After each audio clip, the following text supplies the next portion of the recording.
He's a brilliant leader. He's a brilliant man. You know better than I. He's probably considered to be one of the great leaders in 200 years in China. And we just have a he's strong, he's tough, but he's good. We have a very good relationship. And I said, we can't have it where the United States loses this kind of money for the privilege of building up China. It has to be a fair deal. And he understands that. But as he said, nobody ever came to us. It's true. No other president came to us. This would, my presidency could be a lot easier. Not only for that, but for many other reasons. It'd be a lot easier. But I don't want it to be easy. It's a point in time. I have a chance to do things that nobody else has ever done. So we're making a deal with China, or we're attempting. And if we don't, we'll go back into, we have a tremendous ripe field of tremendous money that would be coming into our country. But I have a feeling that over a period of time, and again, I'm not rushed, and I told him that I want to get the deal right. It's extremely, I wouldn't even say complicated, but very intricate. But in the meantime, I think our farmers are going to end up being the great beneficiary. And what I did with the farmers, because they did lose a certain amount of money, I went to Sonny Perdue, who's our Secretary of Agriculture. I said, Sonny, how much money in the best year did China spend on our farms, in our farms, buying? He said, the best year, about $16 billion. I said, okay, well, we're taking in much more than that now every year in tariffs. And I took $16 billion out of those tariffs, and essentially out of those tariffs, and we're distributing it among farmers who have been hurt because they've been used as a pawn so that China could get a good deal. But in the end, the farmers are going to be the biggest beneficiary. But I've made up for the fact that China was, targeting our farmers because they know the farmers like me and I like them. I love them.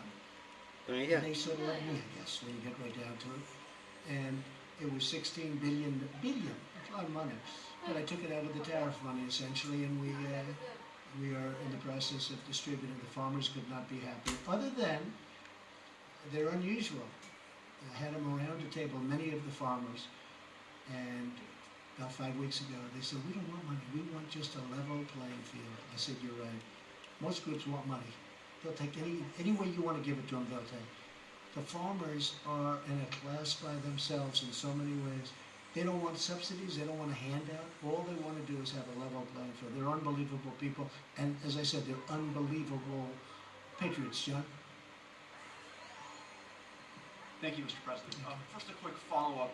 You made this very public invitation to Kim Jong-un. Yeah. Will it be a bad sign if he doesn't show up? No. Of course I thought of that, because I know if he didn't, everybody's going to say, oh, he was stood up by Chairman Kim. No, I understood that. It's very hard to, he follows my Twitter.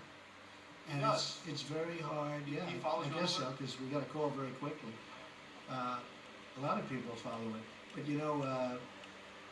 they've contacted us and they'd like to see if they could do so. And we're not talking about for, extended, just a quick hello. And we get along. I get along with him and I get along with other people.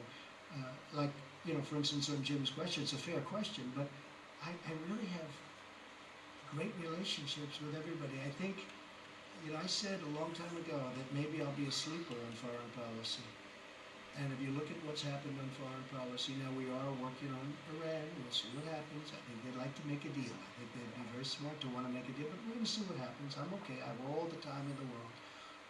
They're doing very poorly. They were very brutal when I first came in. 18 sites of confliction, meaning where they were behind.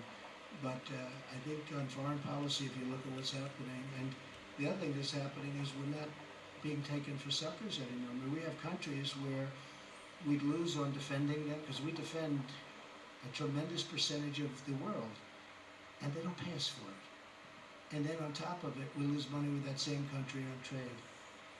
And it's all changing, and they understand it's changing, and they expect it to change. They can't believe, honestly, like I'd ask Prime Minister Abiy, I said, how did this happen? Where you send us billions and billions of dollars worth of cars and other things, and we send you practically nothing. I said, nobody ever complained. Same thing with China.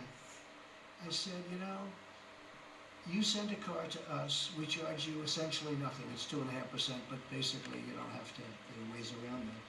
So you send a car to us, and you pay nothing. We send a car to you made in the United States, and we have to pay 45% tariff. How did that happen? I said, we just kept lifting it, lifting it, lifting it. I mean, they're being honest with me. We just kept lifting it, and nobody called. But I called. Go ahead, Jim. And I want to ask you about the debate. You clearly saw at least some of the Democratic debate. Yeah. I'm sure you saw the exchange between Joe Biden and Kamala Harris on the issue of federal busing, federally mandated busing. Biden thought that was a bad policy. He tried to stop it. Kamala Harris said it was an important part of desegregation, including her own experience. Where do you stand on that issue of federally mandated busing? Well, first of all, before I get into that, I thought that she was given too much credit. He didn't do well, certainly, and maybe the facts weren't necessarily on his side. I think she was given too much credit for what she did. Wasn't that outstanding? And I think probably he was hit harder than he should have been hit. Biden. I thought he was hit actually harder. And as far as that, I will tell you in about 4 weeks, because we're coming out with certain policy that's going to be very interesting and very surprising, I think, to a lot of people. Jennifer, do you have a question? But do you think Kamala Harris would be a tough opponent for you, given what you saw?